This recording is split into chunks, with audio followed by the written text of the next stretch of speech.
قودس کێشەی باوەڕدارانە لەجێر ئەو دروشمەدا مامۆستایانی ئاینی هەڵەبجە و خەڵکی ئیسلامپەروەری شارەکە کۆبوونەتەوە و هاوسۆزی دەردەبڕن بۆ قودس و مزگەوتی ئەقسای پیرۆز و گەلی ستەمدیدەی فەڵەستین.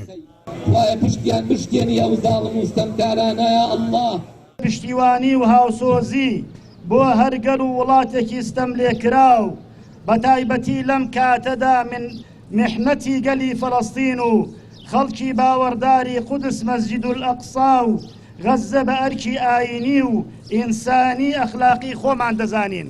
ئێمە خاوەنی پەیامێکی پیرۆزین کە ئاشتی بوو هەموو مرۆڤایەتی پێیە و دژی جەنگ و کاولکاری و داگیرکارین لە هەر جێگایەک بێت.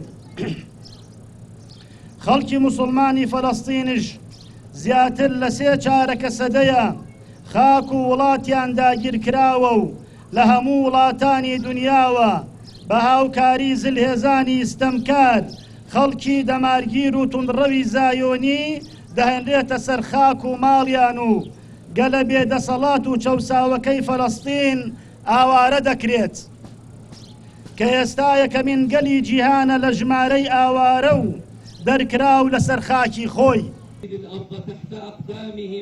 هاوکات بەشداربووان و ئامادەبوانی گردبوونەوەکە پەیامی هاوسۆزی و پاڵپشتی خۆیان بۆ گەلی فەڵەستین ناردوو داوایان لە وڵاتانی جیهان کرد بێدەنگ نەبن لە ئاستە و ستەم و کۆمەڵکوژەی بەرامبەر خەڵکی فەڵەستین دەکرێت.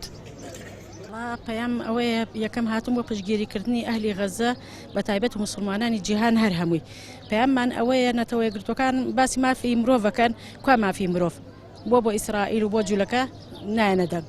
لەگەڵ فەرمودەکانی پێغەمبەری خوا صلی الله علیه وسلم داوای ئەوەمان لە یەکا کە ئێمە یەک جەستە بین یەک ڕۆح بین ئەگەر چۆن جەستەیە ئەگەر شوێنێکی کەوتە ئازار هەموو شوێنەکانی کەی ئەکەوێتە ئازار و ئێمە لەگەڵ مسلمانانە هاوخەمی ئەوەندەی پێمان بکرێ بە پێی توانای خۆمان لێرۆ پشتیوانی خۆمان دەربڕین بۆ گەلی فەڵەستین و بۆ قیبلەی یەکەمی مسلمانان چونکە بەڕاستی فەڵەستین و میلەتی کوردی ئێمە هاوشێوەن لە زوڵمی نیزامی عالەمی بە تایبەتی غەربیە.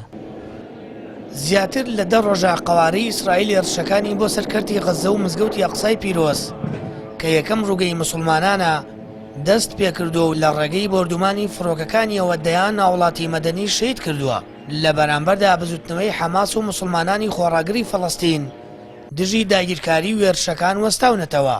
هەر بەهۆی هێرشەکانەوە سەدان ماڵ و بینای حکومی ڕووخاون و زیاتر لە 100,000 وڵاتی ئاوارە بوون. سامەر فەتاح کەناڵی ئاسمانی پەیام هەڵەبجە.